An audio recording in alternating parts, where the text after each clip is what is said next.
हाँ, फुल मजा, एकदम मस्त, मजा आ गया। क्या है मजे का कारण? वही आत्मा वो वाला, वही आत्मा को छोड़ने वाला, हम्म। वही वाला, बहुत मजा आया, बढ़िया। आत्मा को छोड़ने वाला, ये विस्तार से बताओ। शरीर को छोड़ने वाला। अच्छा, शरीर, अच्छा, ध्यान में गए थे ना, समाधि का? हाँ। तो क्या अनुभव हुआ ये बताओ ना। अनुभव वही मंत्र जाप करते करते अपना सूक्ष्म शरीर अच्छा, त्याग गया। बाहर आया था। हाँ। हम्म। तो सूक्ष्म शरीर बाहर आया तो अभी क्या देखा? बाहर आते खुद को देखा कि क्या देखा? घर देखा? खुद को देखा गुरुदेव। खुद को और आज देखा। पाठ भी क्या था ना, मेन बात, हम्म। आज ये सुंदरकांड का पाठ किया था, हम्म। तो उसका भी असर हुआ लगता है। ये जो भैरव जी है, काली है, उनकी कृपा है ना, उन्होंने समाधि का वरदान दिया है।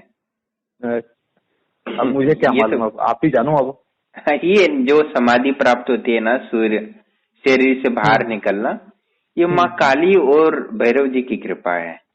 अच्छा। बस जिस दिन एकाग्रता बढ़ाते हो तब शरीर से बाहर आ सकते हो। ये है ना, आज बहुत एकाग्रता मजा आ बढ़ी गया है। लेकिन गुरुदेव, बहुत मजा आ गया एकदम। हाँ, ये तो माँ ने जब हम बात किया था माँ काली से,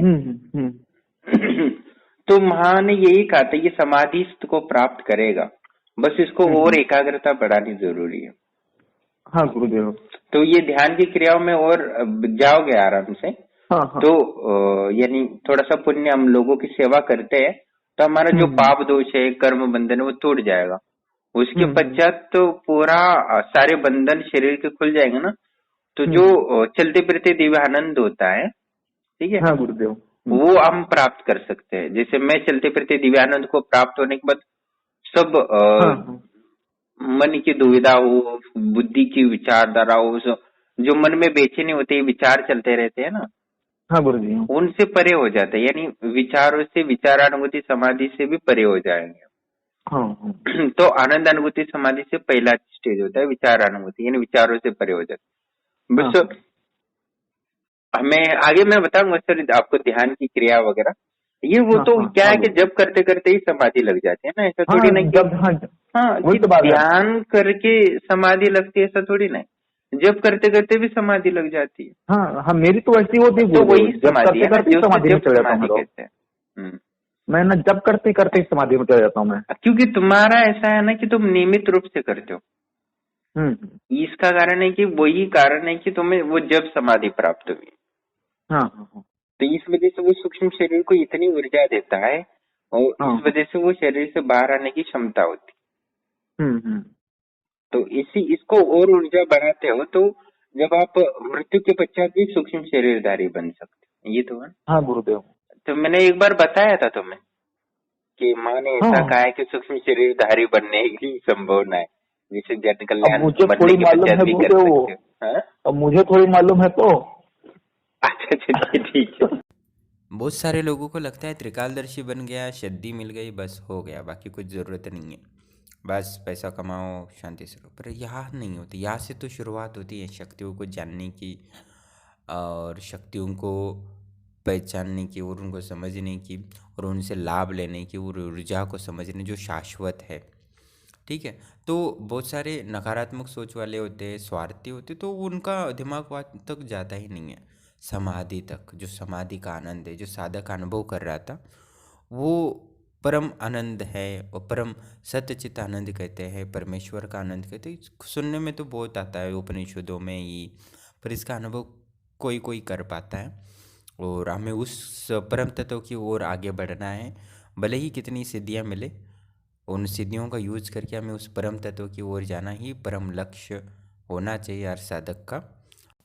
और देखते हैं हम त्रिकालदर्शी साधक और कौन कौन सी सिद्धियाँ प्राप्त करने में सक्षम हो जाता है, और क्या फिर से वो लालच करता है, या भटक जाता है नकारात्मक विचारों से और अपनी सिद्धि खो देता है, या इस सिद्धि का लाभ लेके अपनी आत्मा को और दूसरों की सेवा के माध्यम से और आगे बढ़ता है और करोड़पति बन जाता है। देखते हैं क्या होता है, क्योंकि बहुत सारे लोगों ने सिद्धि खो ली है अपने स्वार्थ के लिए, नकारात्मक विचारों के कारण। क्योंकि कुछ लोग होते हैं ना, सिद्धि मिलने के बाद लूटना शुरू कर देते हैं, नकारात्मक चीज़ें करने लगते हैं। और कुछ होते हैं जो सकारात्मक विचार के होते हैं, लोगों को लाभ पहुंचाते हैं और करोड़पति बनते हैं।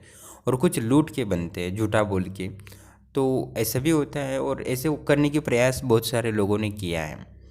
ठीक है, तो ये साधक सकारात्मक विचार लेके आगे बढ़ता है, और खुद को भी आगे बढ़ाता है और दूसरों को भी आगे बढ़ाता है, या खुद को दूसरों को लूट के खुद भी लूट जाता है। जैसे एक साधक था, जैसे कर्ण मातंगी वाले, दूसरों को लूटने के चक्कर में खुद ही लूट गए।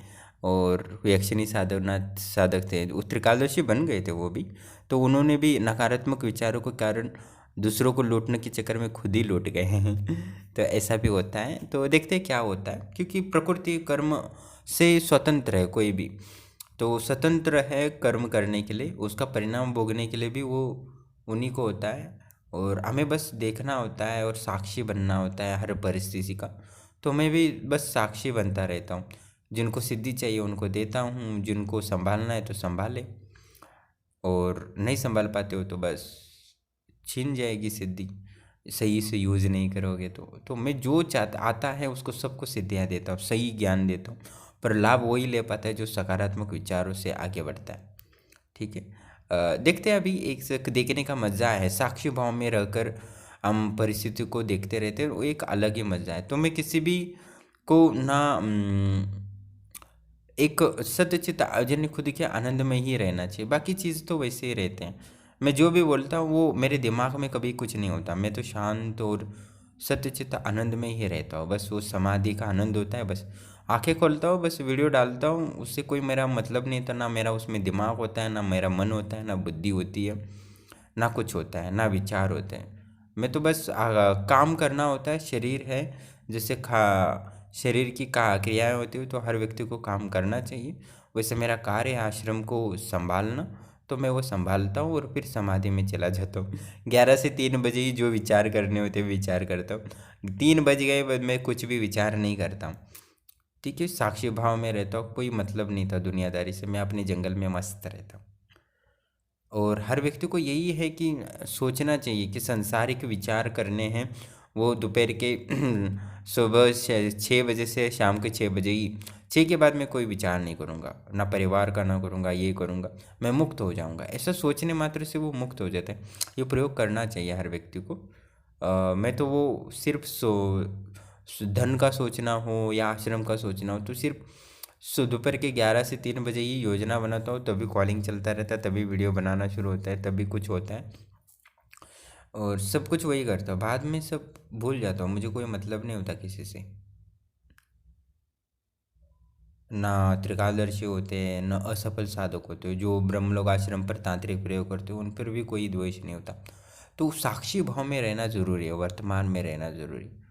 तो उस शांति को अनुभव करेंगे तो आप अपनी आत्मा को जान पाएंगे, उसको महसूस कर पाएंगे। नहीं तो अपनी बुद्धि सारी अपनी आत्मा पर केंद्रित ना होकर दूसरों पे केंद्रित करते रहोगे, शत्रुओं पर, तो ऊर्जा का प्रवाह उसी तरफ जाएगा और नष्ट हो जाएगी। हमें सारी ऊर्जा अपनी आत्मा में की ओर बढ़ाना है और आत्मा को ही पावरफुल बनाना है, तभी आप सुखी, शांति और आनंद को प्राप्त कर सकते हैं।